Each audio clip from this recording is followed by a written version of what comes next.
It is a pleasure to have friends come from afar. On the 5th day of this month, 1967, Phelan Chen, a layman from the eastern part of Taiwan, suddenly came to the Lotus Society in Taichung. He was more solemn than before that I couldn't recognize him. I even asked him for his name, and he said, Phelan Chen.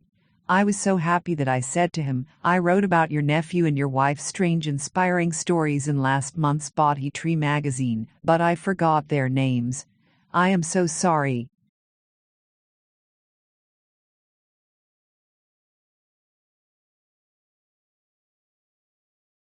Phelan said, my nephew was named Chinui, my wife's name is Jinger and her surname is Tang.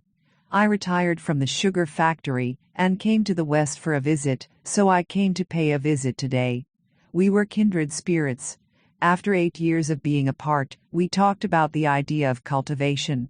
He considered that he was fortunate to have encountered the inconceivable Dharma and the unimaginable inspiration.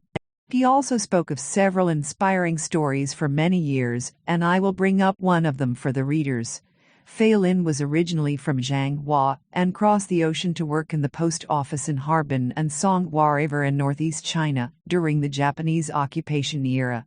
He married a local woman, Jinger Tang, at the age of 28 and gave birth to a daughter named Munaroma the following year, who was also fancied by his grandmother's family.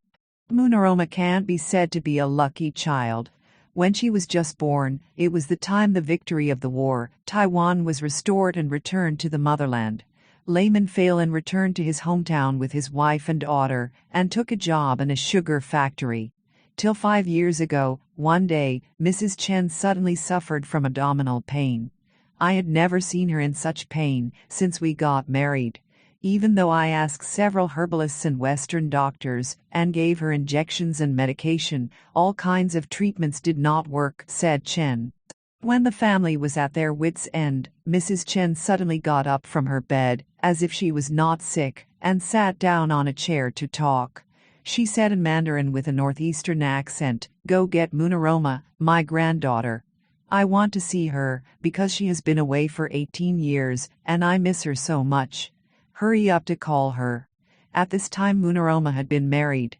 Fortunately, she lived in the vicinity. As soon as being called, she immediately came to the mother and asked, "Mom, why do you call me?"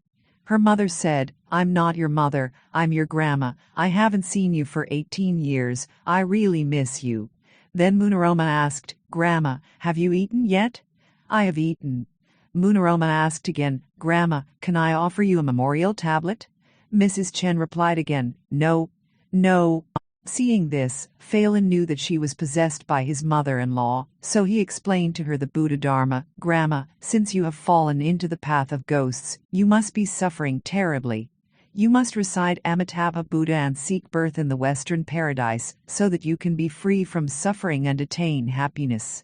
Put your hands together and chant Namo Amitabha Buddha."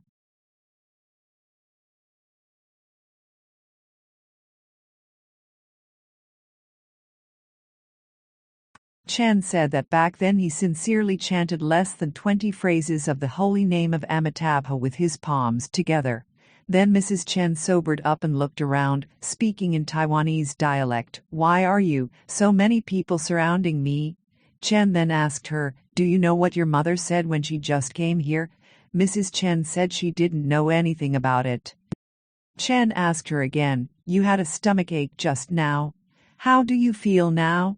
Surprisingly, Mrs. Chen replied, "I didn't have a stomachache." It is said that since that day, Mrs. Chen and her family have been safe and sound, and have enjoyed the heavenly happiness of a Buddhist family.